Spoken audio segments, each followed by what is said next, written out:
el perdón en la familia. Quizás, hermanos, una de las personas a las que más nos cuesta perdonar son a los familiares. ¿Sí o no? Podemos perdonar a un compañero de trabajo, podemos perdonar a un chero, un amigo, podemos perdonar a un vecino, pero cuando se trata de un familiar, ¿cómo cuesta? Un padre, un hermano en carne, ¿verdad? Un tío, un abuelo, un hijo. Qué duro es encontrarse con familias donde pasó algo, permitieron que pasara algo y se enemistaron. No se hablan, no se dirigen la palabra, se detestan. Y esto es muy doloroso, ver hermanos peleados, ¿verdad? Ver hermanos de carne nacidos de la misma madre, ¿verdad? Que estuvieron en el mismo vientre de su mamá, que se crecieron juntos en una casa y ahora no se hablan. Hijos que no se hablan con sus progenitores, con sus padres, ¿verdad? Qué duro es que no haya un perdón dentro de la familia. La falta de perdón, hermanos, es una estrategia del enemigo, es una estrategia de Satanás, es una de sus muchas estrategias para traer maldición sobre la familia. Y en la Biblia tenemos un caso familiar muy peculiar de una enemistad entre dos hermanos, una enemistad que trascendió generaciones posteriormente, ¿verdad? Quiero que me acompañen por favor a Génesis capítulo 27. Voy a leer los versículos 41 en adelante de Génesis. Perdón en la familia, perdonemos la familia. Génesis capítulo 27, versículo 41. Si lo tiene, me dice un amén.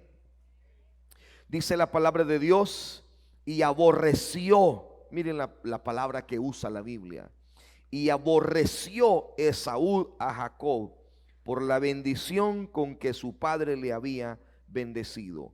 Y dijo en su corazón: ligaré los días de luto, llegarán los días de luto de mi padre, y yo mataré a mi hermano Jacob.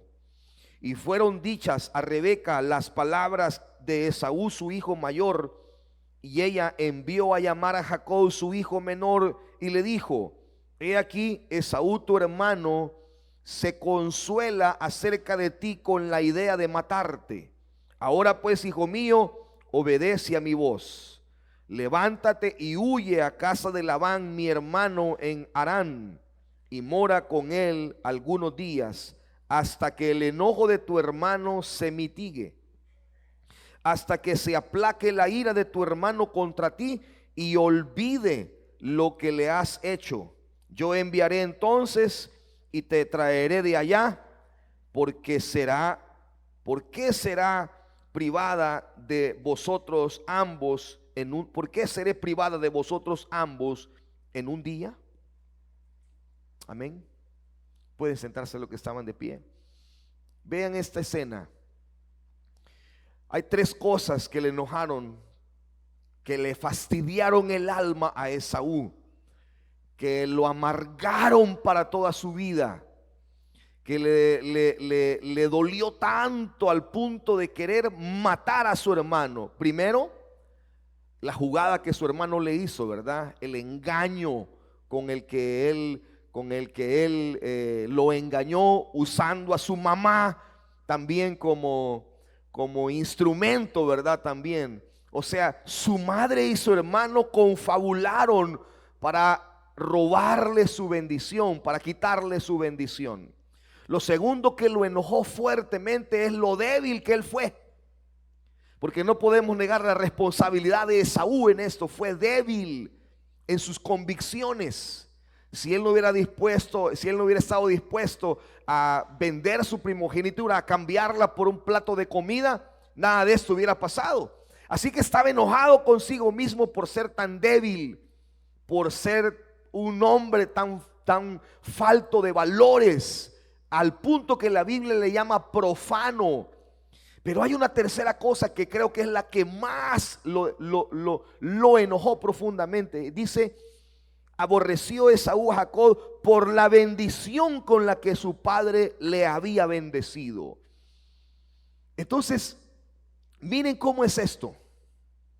Muchas personas están molestas con sus padres y molestos con sus hermanos por la manera como sus papás han tratado a uno de sus hermanos. ¿Cuántos pleitos han habido en casa cuando él dice, pues sí, como vos sos el preferido de mi mamá, como vos sos la preferida de mi mamá, como a vos es el que más te quieren, como a vos es el que más te han ayudado, como vos, mi mamá vuelve por vos siempre, si vos sos el niño bonito de mi papá, a vos nadie te dice nada porque mi papá brinca, mi mamá Dios guarde que te toquen. Y aunque a veces entre hermanos decimos esto quizás en broma, dentro del corazón realmente hay heridas que han sido causadas consciente o inconscientemente por los padres algunas veces.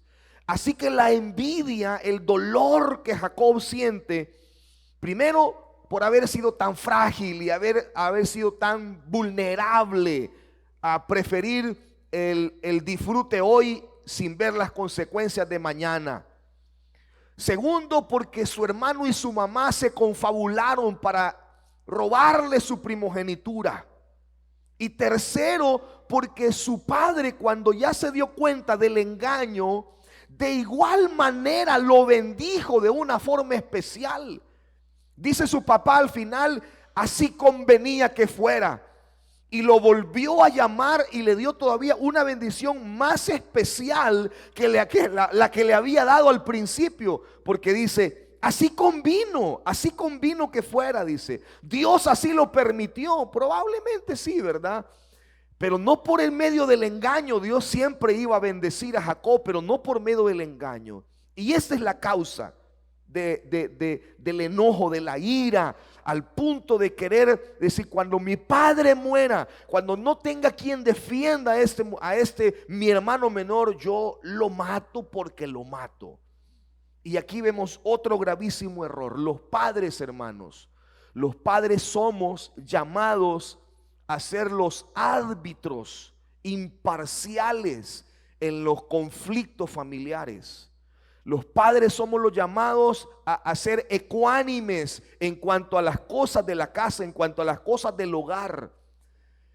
Aquí vemos a Rebeca tomando partido diciendo, hijo, escuché lo que tu hermano acaba de decir. Así que lo que Rebeca tuvo que hacer es ir donde Esaú y decirle, hijo, acabo de darme cuenta de tus intenciones. Hijo, ¿por qué vas a atentar contra tu hermano? Es tu hermano, es familia.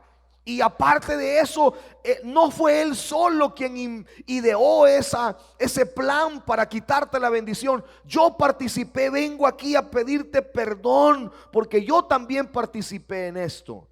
Y en lugar de decirle a Jacob, hijo, tu hermano está tan enojado que te quiere matar por lo que tú le hiciste, en lugar de mandarlo lejos para que huyera de su hermano, tuvo que decirle, ármese de valor, armémonos de valor y confrontemos esta situación. Tienen que perdonarse, tienen que arreglar las cosas, tienen que hacer las paces. Pero no lo hizo así. Lo más práctico era, ya le va a pasar a tu hermano mayor, espérate un par de meses. Quizás pensó que en unos meses se le iba a olvidar. Y si yo te voy a mandar donde tu tío allá, andate para donde Labán en Harán, allá quédate un par de meses, un par de días, mientras le pasa la cólera, la ira a tu hermano y reflexiona. Pero la ira nunca le pasó. ¿Saben ustedes que hay personas, hay hermanos que están enojados con sus hermanos mayores o menores desde hace años de años? Y esas cosas, mientras no se arreglan, no se componen. No es por ósmosis que una persona va a sacar lo que tiene. No. Y lo que alguien hace es, dice, bueno, yo me aparto de la familia porque la familia no sirve, la familia no es buena, me tocó una familia chueca a mí, dicen algunos. Y se alejan de la familia, se apartan de la familia. Pero hermanos, la familia es la familia. Y nosotros debemos de perdonar a la familia. ¿Por qué? Porque es la familia. Rebeca tuvo que decir, ustedes son hermanitos, son hermanos. Y los dos pueden ser bendecidos grandemente si ustedes se perdonan.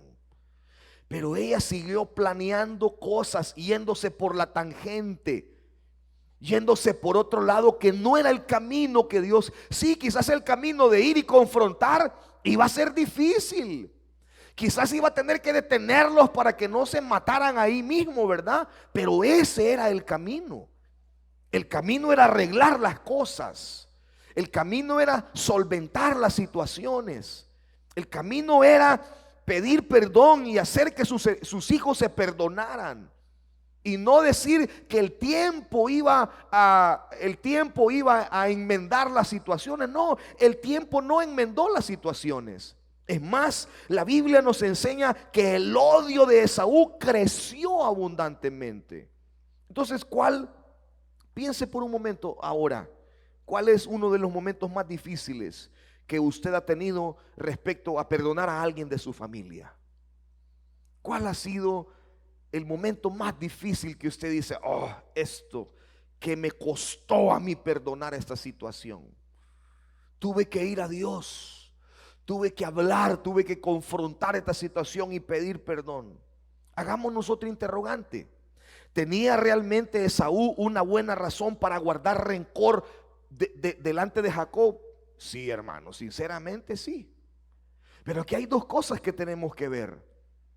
La Biblia no nos está preguntando si tu argumento es razonable por el cual estás molesto, enojado, airado y no quieres verle la cara a un familiar. La Biblia no dice, bueno, si tu razón es válida, si tu razón es de peso, si tu razón es muy fuerte, te doy la razón. Dijera el Señor, que tú estés molesto, que no le dirijas la palabra, que no le hables, que no lo quieras ver ni en pintura. La Biblia no nos da ese tipo de aval. La Biblia no nos permite ese tipo de permiso, valga la redundancia, no nos deja. No está. Sí, quizás las razones, humanamente hablando, quizás las razones que Jacob tenía, Esaú tenía para odiar a su hermano, quizás eran válidas.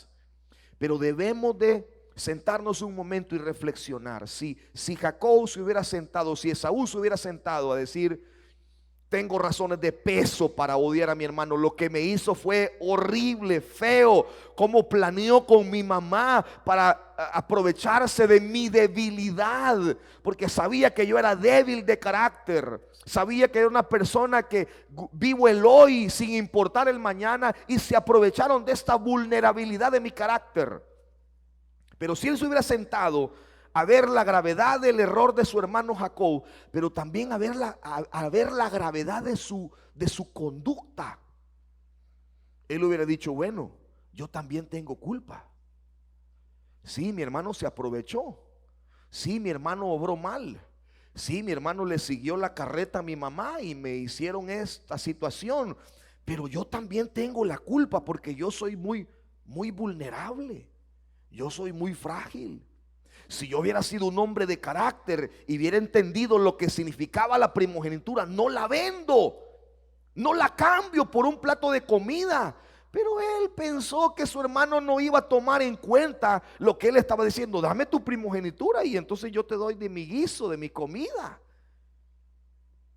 Y como era un hombre que la Biblia al final lo llama profano, o sea, un profano es alguien que no le importa nada lo sagrado. Todo lo sagrado no lo ve con esa calidez, con esa importancia. Las cosas sagradas, las cosas espirituales, no las ve con relevancia, con importancia. Por eso la Biblia le llama profano, porque no valora con el valor que amerita las cosas espirituales. Quizás usted puede decir, pero esta iglesia es un edificio, aquí hay hierro y cemento. Sí, eso es hierro y cemento. Pero cuando usted entiende que este lugar ha sido consagrado para Dios, entonces usted lo valora y lo respeta porque es la casa de Dios. Aunque sea cemento, hierro, piso, láminas, ¿verdad? Materiales de construcción. En sí las paredes no tienen nada, sino lo que aquí hacemos dentro de este santuario. Por eso lo respetamos. Y lo profanamos cuando no respetamos y venimos como queremos a la casa de Dios y hacemos lo que queremos en la casa de Dios. Profanamos el templo. Cuando masticamos chicle y pegamos el chicle debajo de la silla, ¿verdad? Ustedes no saben, los servidores una vez sacaron una bola así, casi como una pelota de fútbol, de chicles de las sillas. Yo no estoy diciendo que quizás todos ustedes son los que los comen, ¿verdad? Y los dejan ahí, pero más de alguno quizás ha pegado algún chicle ahí. De ustedes no, pero los que no vinieron ahora. Porque no entendemos que estas sillas son consagradas para el Señor. Pegues, no hay problema que usted pegue su chicle en el sofá de su casa, no hay problema. Un sofá no ha sido consagrado para adorar a Dios, ha sido consagrado para usted, nadie se sienta más que usted. Ahí pegue todos los chicles que quiera. Por eso la Biblia le llama profano a él. Ahora, ¿tenía razones de peso para estar enojado? Sí. Pero Dios no nos pregunta si nuestras razones son de peso, si tenemos o no tenemos la razón para estar enojados y para guardar rencor contra un familiar y odio contra un familiar. La Biblia no nos dice eso. Quiero que vayan por favor y que vean conmigo en 2 de Corintios capítulo 2 y que vean aquí este pasaje tan increíble. 2 de Corintios capítulo 2 versículo 5. Voy a leer hasta el versículo 11, por favor. Este es uno de mis pasajes favoritos en la Biblia con relación a perdonar, con relación a liberar a una persona, a un familiar especialmente. Pero si alguno me ha causado tristeza, dice Pablo, si algún hermano me ha causado tristeza, no me la ha causado solo a mí, sino en cierto modo, por no exagerar, a todos vosotros. O sea, si me causó un dolor a mí, una molestia a mí, una tristeza, se la causó a todos los hermanos, porque somos hermanos, dice, ¿verdad? O sea que si yo dañé a uno de mis hermanos, mis otros 3, 4, 5 hermanos que tengo, también los dañé. Si yo me doy cuenta que 2 de mis hermanos están peleados hasta el punto de ultrajarse, de odiarse, hasta de matarse o querer golpearse, también me lastima a mí porque son mis hermanos. Si yo sé que dentro de los matrimonios aquí en la iglesia hay matrimonios que ya piensan que ya no se aman y que están agarrándose de los pelos, eso también me duele a mí. Porque yo no quiero que hayan más divorcios, que hayan más separaciones en las familias. Y si sé que un hermano de un ministerio se lleva mal con otro hermano de otro ministerio, también me duele a mí. Porque no quiero que hayan pleitos entre ministerios. Le basta, dice el versículo 6, a tal persona esta reprensión hecha por muchos. Así que, al contrario, vosotros más bien debéis perdonarle y consolarle. ¿Qué tienen que hacer? Dice Pablo. ¿Le bastará a esta persona solo reprenderla? La reprensión hecha por muchos. Es solo necesario que todos los que nos vemos entristecidos por el pleito de 2 hermanos, decirle: hermano, te recomiendo, mira, te pido en el nombre del Señor, reconciliate con tu hermano, con tu hermana, llévense bien, hombre, no se peleen. ¿Es suficiente eso? No, dice. Al contrario, vosotros más bien debéis perdonarle y consolarle. Si Rebeca hubiera hecho esto con sus hijos, de pedir perdón, de hacer que se perdonaran y los hubiera consolado, A Esaú lo hubiera tomado por su parte y lo hubiera ministrado. Hijo, pero vos también tenés responsabilidad en esto. Mira, hijo, despreciaste la primogenitura, tu carácter, tenés que trabajar en tu carácter. Y lo hubiera consolado. La palabra consolar aquí tiene que ver con ministrar consuelo. Lo hubiera ministrado. Dice, más bien perdónale y consuélale, para que no, oigan esto, para que no sea consumido de demasiada tristeza. Mientras tú mantienes tu rencor contra uno de tus familiares, tú estás siendo consumido de tristeza, y tu hermano también está consumido de tristeza, sobre todo cuando llegan esas épocas importantes de Navidad. Y va a llegar fulano de tal. Sí, hijo, es mi hijo. Ah, pues yo no voy. Díganme a qué hora va a llegar para llegar más tarde. O si él llega el 24, yo llego el 31, porque no lo quiero ver. Y la familia se llena de tristeza con eso. Qué triste. Dice, si tú no lo perdonas, si no lo consuelas, entonces se va a consumir por demasiada tristeza. La tristeza, ¿sabe cuál es una de las cosas que más le cuestan a las personas que se van para el extranjero, para Estados Unidos, para Australia, para Europa, donde quiera? La lejanía de la familia. La lejanía de la familia.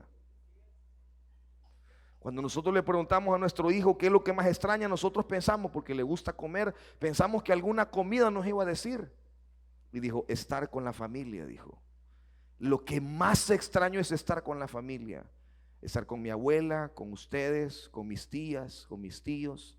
Eso es lo que me hace súper falta, dice. Es que la familia es la familia. Y tenemos que perdonarla. Gracias por sus amenes. Versículo 8, mire, por lo cual os ruego que confirméis el amor para con él. Confirmen el amor con él, dice Pablo. Por favor, háganlo, confírmenlo. Confírmenlo quiere decir, háganlo práctico. Yo quiero que vayan y lo hagan práctico. Quiero que vayan, que lo abracen, que lo perdonen, que lo consuelen, para que ya no sea consumido por la tristeza. Ya no lo quiero ver triste. Quiero verlo alegre, contento, porque ya arregló su situación familiar. Porque también para este fin os escribí, para tener la prueba de si vosotros sois obedientes en todo. Por eso estoy predicando esto yo también, para ver si somos obedientes y al salir de aquí arreglamos nuestros chillos con la familia, arreglamos nuestros rollitos ahí con la familia. Y decidimos perdonar a ese hijo que nos ha fallado. Y decidimos perdonar a esos padres que nos han fallado. Y decidimos perdonar a ese hermano que nos causó un daño, que nos hizo algo muy feo, muy duro. Y decidimos perdonarlo. Por eso mismo les escribo, dice Pablo, porque yo quería saber si ustedes son obedientes en todo. Versículo 10. Y al que vosotros perdonáis, yo también, dice Pablo. Porque también yo le he perdonado. Si algo he perdonado por vosotros, lo he hecho en presencia de Cristo, para que Satanás, oigan esto, para que Satanás no gane ventaja alguna sobre nosotros, pues no ignoramos sus maquinaciones. ¿Qué ventaja saca Satanás por la falta de perdón? Mucha ventaja. Satanás nos saca una ventaja larga cuando nosotros decidimos no perdonar. Dice, si ustedes no deciden perdonar, entonces Satanás va a ganar una gran ventaja contra ustedes. No ignoramos las maquinaciones. ¿Cuál es la estrategia de Satanás? La falta de perdón. ¿Cuál es la maquinación de Satanás en la familia? La falta de perdón. Que entre hermanos estemos peleados, que padres e hijos no se lleven, hijos y padres no se lleven, que entre cónyuges hayan conflictos, que detestemos a los abuelos, que no los querramos ver, que no nos llevemos bien con los primos, con sobrinos, con con los padres, con los hermanos, y que estemos en conflictados y que no querramos resolver los problemas, hermanos. En las familias normales pasan estas cosas de Génesis capítulo 27. En las familias normales, a menos que usted sea una familia extraterrestre, no pasan estas cosas. Pero si usted es una familia normal de aquí de la tierra, yo le aseguro que estas cosillas han pasado ahí. A mí me han pasado. A veces yo he tenido que pedir perdón. A veces mis hermanos han hecho algo que no me ha parecido. ¿Cuántas veces yo venía renegando de mi casa? Diciendo, es que yo le doy el dinerito a mi viejita para que ella se compre sus cositas, y más tardo en dársela cuando ya la ha compartido, a ver con quién. ¿Y a mí qué me importa? Si él lo quiere regalar, si lo quiere romper, mi deber es llevarle la bendición que puedo llevarle. ¿Y con quién lo va a compartir ella o qué va a hacer con ello? Eso no es mi problema. Mamá, usted puede hacer lo que quiera con la bendición que yo le doy. Quiere irse con sus nietos a pasear, váyase, qué bueno. Quiere compartir con uno de mis hermanos la bendición que le da a alguien de sus hijos, hágalo con toda libertad, es su dinero.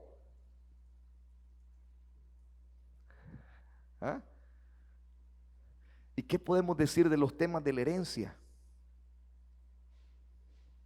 Cuando estamos insatisfechos por lo que nos dejaron, que a mí me dejaron más poquito, que a aquel lo alivianaron más, que el otro no sé qué, que me di cuenta que mi mamá le compró un carro al fulano y a mí ni una bicicleta me ha comprado. Si estamos alegres por la bendición de un hermano, pronto va a venir también nuestra bendición para nosotros. Así que la Biblia dice que el enemigo no tiene que ganar ventaja. Satanás gana ventaja, abundante ventaja, nos aventaja, pero mucho cuando no estamos dispuestos a perdonar. Ahora, miren Primera de Corintios, capítulo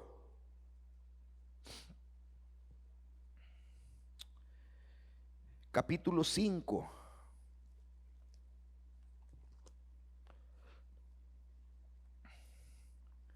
Para contestar esta preguntita aquí, ¿qué deberían perdonar los corintios?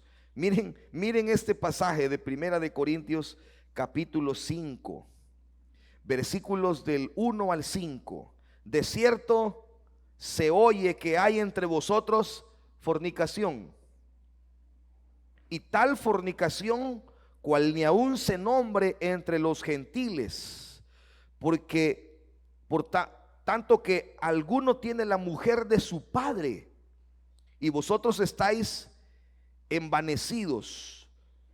¿No debierais más bien haberos lamentado para que fuese quitado de en medio de vosotros el que cometió tal acción? Ciertamente yo, como ausente en el cuerpo, pero presente en espíritu, ya como presente he juzgado al que tal cosa ha hecho.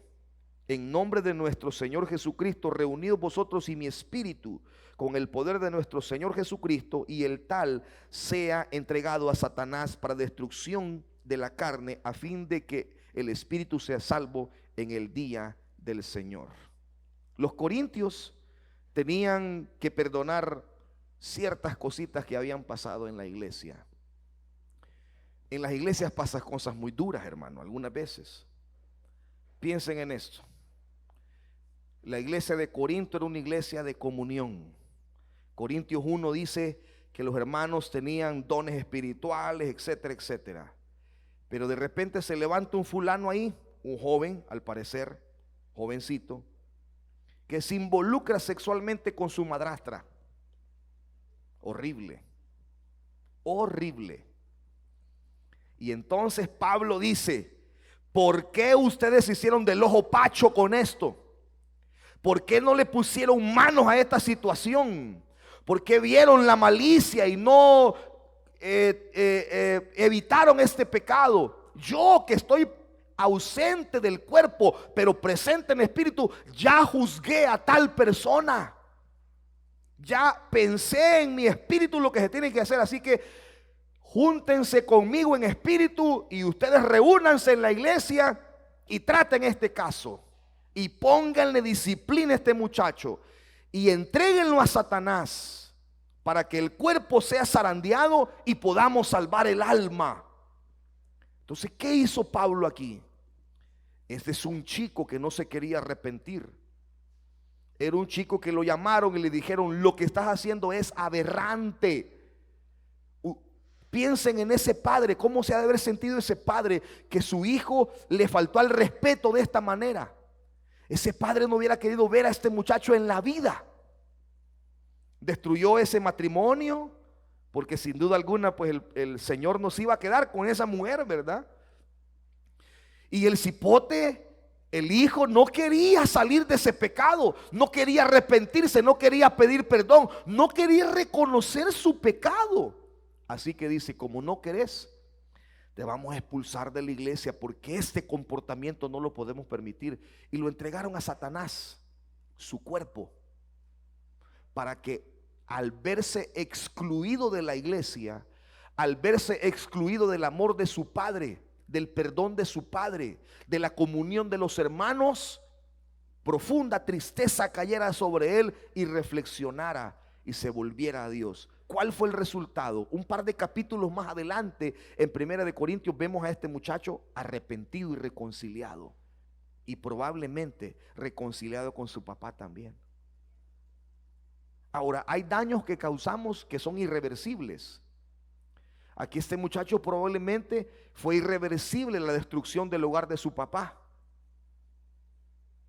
Probablemente era una mujer con un carácter débil que se dejó seducir por su hijastro, y entonces su padre tuvo que desecharla, tuvo que separarse de ella. Fue muy abrupto su pecado también, y esto ya era algo irreversible. No, a lo mejor no pudo reparar ese daño que causó, pero por lo menos salvó el alma, dice la Biblia. Lo reprendieron fuertemente. Entonces esa iglesia se hubiera desbaratado, esa iglesia se hubiera destruido, esa iglesia se hubiera quebrado completamente. La iglesia de Corinto no hubiera existido ya si no hubieran tratado ese tema y no hubieran ido al perdón y no hubieran hecho lo que la Biblia claramente dice: cómo se tiene que tratar un caso de inmoralidad. Entonces la iglesia se hubiera desquebrajado. Entonces la gente hubiera dicho: bueno, en esa iglesia se puede hacer todo lo que quiera a la gente. Ahí nadie les dice nada, nadie los reprende, nadie los disciplina. Y esa iglesia hubiera estado destinada al fracaso. La gente del mundo hubiera tenido un concepto horrible de una congregación así. Pero Pablo prontamente le puso manos en el asunto. Así que los corintios tenían cosas que perdonarse también. Esa iglesia tuvo que iniciar un proceso de restauración. Entre los hermanos tuvo que haber una reflexión, una catarsis entre ellos y decir: Dios mío, ¿qué nos está pasando? En esta iglesia tenemos que hacer algo para que estas cosas no se repitan. Y algo tuvo que haber pasado en la mente, en la psiquis de las personas, y ver cómo ellos podían poner su granito de arena para que esos pecados no se repitan en la iglesia. Producto de esto, ¿hay alguna situación en la que nos haya costado quizás decir: eso fue muy, muy difícil, muy duro? Bueno, la falta de perdón tiene graves consecuencias en la Biblia. La Biblia dice que la falta de perdón hace que nuestro corazón se endurezca. Oigan lo que dice Proverbios 28:14. Bienaventurado el hombre que siempre teme a Dios, mas el que endurece su corazón caerá en el mal.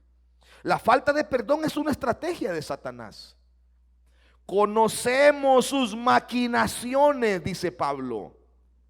Conocemos sus maquinaciones.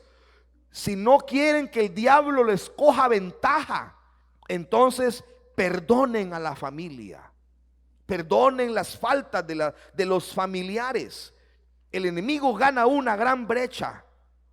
Y si esa brecha no se resuelve, entonces se convierte en una fortaleza tremenda. Miren lo que dice Efesios capítulo 4, versículo 27. Ni deis lugar al diablo.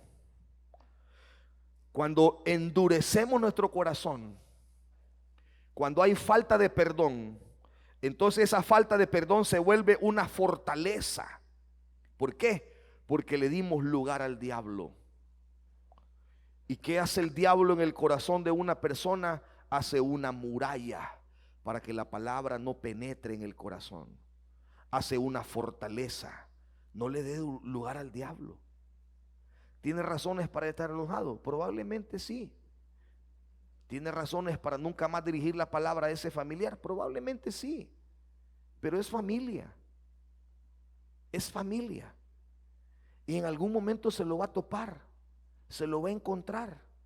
En un cumpleaños, en una celebración familiar. No sea como aquella hermana que entraba a la iglesia. Y cuando entraba a la iglesia miraba dónde estaba sentada la hermana que le caía mal y se sentaba al otro extremo. Hay, increíble, pero hay personas así en las iglesias que no se llevan y son familias también. ¿Qué va a hacer cuando haya una reunión familiar? ¿Cómo va a ser? ¿Se va a perder el ágape de su familia solo por guardar su rencor? ¿Se va a perder la bendición de poder estar con sus padres, con sus hermanos, con los demás familiares que sí se lleva bien, porque no quiere ir al perdón? ¿Se va a perder de la armonía, del calor de la familia? Por eso no le demos lugar al diablo, dice Efesios 4. No le dé lugar al enemigo para que el enemigo ponga una muralla, haga una barrera, haga un muro de contención en su corazón, de manera que la palabra no pueda penetrar. La falta de perdón es un veneno dentro de nosotros, algo que puede arruinar nuestra paz, nuestra libertad y nuestra alegría. También abre puertas a la falta de integridad y por consecuencia a la hipocresía. Crea en nosotros amargura. Una raíz de amargura contagia a otros y contamina a muchos. Dice Hebreos capítulo 12, versículo 15, que cuando brota una raíz de amargura, no solo amarga la vida de la persona, sino que amarga a los que están alrededor de ellos. No hay cosa más terrible que estar con una persona amargada de su corazón. Terminás amargado. Indiscutiblemente terminás amargado cuando estás a la par de una persona con amargura de corazón. Pedro le preguntó al Señor cuántas veces debería de perdonar a su hermano que peca contra él, y Jesús le respondió hasta 70 veces 7. Y entonces inmediatamente Jesús respondió esa pregunta, contó una parábola. Al final de la parábola que Jesús contó, el siervo que no pudo perdonar, a pesar de haber sido perdonado 1000 veces, es entregado a los verdugos. Esta ilustración representa una realidad emocional y espiritual. En Mateo 18, versículos 34 y 35, Jesús dijo esto, inmediatamente después de la pregunta de Pedro. Entonces el Señor, enojado, le entregó a los verdugos hasta que pagara todo lo que le debía.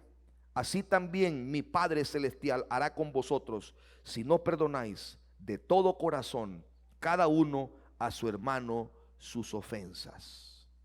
Pedro le pregunta, ¿cuántas veces tengo que perdonar a mi hermano que peca contra mí? Hasta 70 veces 7. Y Pedro se quedó, ¿tantas, Señor? Y como vio la inconformidad de Pedro, contó una parábola. Un juez tomó un caso, dice, donde un hombre le debía 50 denarios y el otro le debía 1000 denarios, y le perdonó la deuda al de 1000 denarios. Cuando salió, comenzó a atizar al que le debía 50 denarios. Págame, págame, págame. Y como no le pudo pagar, lo echó preso. Y el juez se dio cuenta, dice, y lo llamó enojado y le dice: te perdoné 1000 denarios, no le pudiste perdonar 50 a tu hermano. Entonces ahora te voy a traer a los verdugos para que pagues todo lo que debes. ¿Quiénes representan los verdugos? ¿Quién es un verdugo? Un verdugo era una persona que se ponía una máscara, y esa persona era encargada de latigarlo, de golpearlo, de encerrarlo.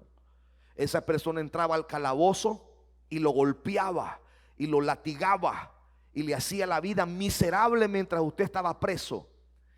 Y un verdugo también era alguien con la misma capucha que podía bajar la palanca para que usted cayera ahorcado. También era una persona que con su misma capucha podía llegar con un hacha y volarle la cabeza. Ese era un verdugo. ¿Quiénes son los verdugos espiritualmente ahora? Espíritus de depresión, raíces de amargura, miseria, soledad. Cuando usted se rehúsa a perdonar, los verdugos toman control de su vida y lo atormentan.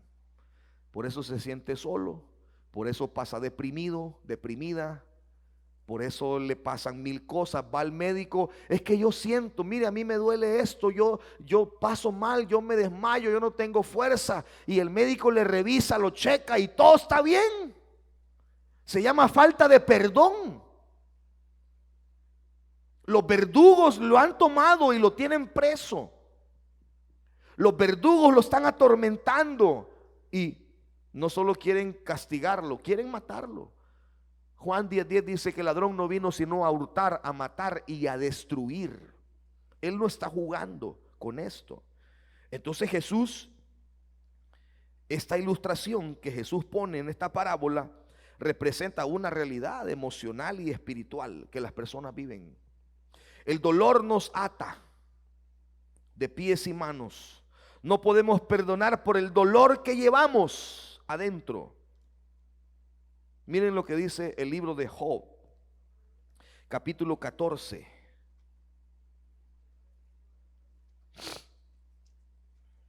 Job capítulo 14. Leemos el versículo 22. Dice: mas su carne sobre él se dolerá y se entristecerá en él su alma. Dice Job, cuando una persona lleva tanto tiempo atada al dolor, dice, es como una atadura en su cuerpo. Él lleva tanto dolor adentro, su alma está cargada porque se aferra al dolor.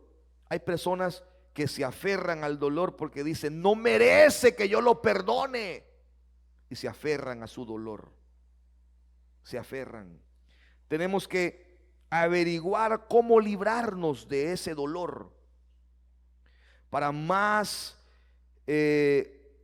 conciencia de lo que Dios quiere hacer con nosotros, debemos de ir a la presencia de Dios, que nos muestre cómo liberarnos de ese dolor, de ese sufrimiento, porque no se trata de ignorar el dolor. No se trata de decir: no, si no me hicieron nada, no fue tan grave. No, seamos realistas. Hay cosas que nos han lastimado, que nos han herido, y podemos ir a Dios y decir: Señor, así me siento. Esta es la manera tan injusta como siento que me han tratado, y tengo rabia, tengo odio, tengo raíces de amargura, estoy mal, ayúdame. Y podemos ir a Dios y ser transparentes. A veces también ayuda a hablar con alguien, ¿verdad? Y decirle: mira, me siento así, me siento tan enfurecido, me siento tan mal, siento tanto dolor, necesito que ores por mí, necesito sacar esto, yo no quiero cargar este muerto en mi espalda, porque ya después de 3 días va a comenzar a apestar, va a hieder. El sufrimiento puede ser una atadura muy importante en una persona, puede ser una atadura muy fuerte. La Biblia dice que José, cuando estaba en Egipto, tuvo que renunciar a su dolor. José fue prosperado espiritualmente, materialmente y en todas las áreas de su vida hasta que él soltó su dolor. Por primera vez pudo ver el propósito de Dios en medio de su dolor y de su sufrimiento. José llegó a tal comprensión de su dolor que dijo: lo que ustedes, hermanitos míos, pensaron para mal mío, Dios lo transformó en bendición para todos, dijo. Él pudo ver el plan de Dios en medio de la maldad de sus hermanos. Él pudo ver la misericordia de Dios en medio de toda la maldad que sus hermanos habían planeado contra de él. Y dice: Dios lo tornó en bendición, no solo para mí, sino para ustedes también. Pero él pudo ver ese plan perfecto de Dios hasta que soltó el dolor. Y pudo reconciliarse con sus hermanos hasta que soltó el dolor. Hay un sermón que yo tengo de la vida de José. Algún martes de esto lo voy a predicar. Los 7 llantos de José. José lloró 7 veces para ser sanado. 7 veces se desplomó a llorar.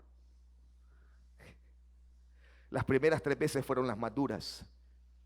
Lloró de rabia, de enojo, como mis hermanos me quieren matar, como me quieren vender. Lloró de frustración en la cárcel, pero luego lloró de amor. Dijo al final: son familia, tengo que perdonarlos, son familia. Y cuando José estuvo dispuesto a soltar el dolor, entendió que esos fulanitos que estaban ahí pidiendo comida en Egipto eran sus hermanos. Y dijo él: tengo que soltar el dolor. Y volvió a llorar. Y cuando abrazó a su hermano mayor, volvió a llorar. Y cuando su papá llegó a Egipto, volvió a llorar. Y cuando tuvo reunida toda su familia, volvió a chillar. Chillón. 7 veces chilló, pero se sanó. Se sanó. Nosotros somos orgullosos. Los hombres no chillan. Yo, ¿por qué voy a chillar por esto? Yo no estoy dispuesto a humillarme. Bueno, siga con ese muerto en el lomo. Pero quiero decirle: es familia. Es familia. Y tenemos que perdonarla. Es familia. Y tenemos que ir al perdón. Amén.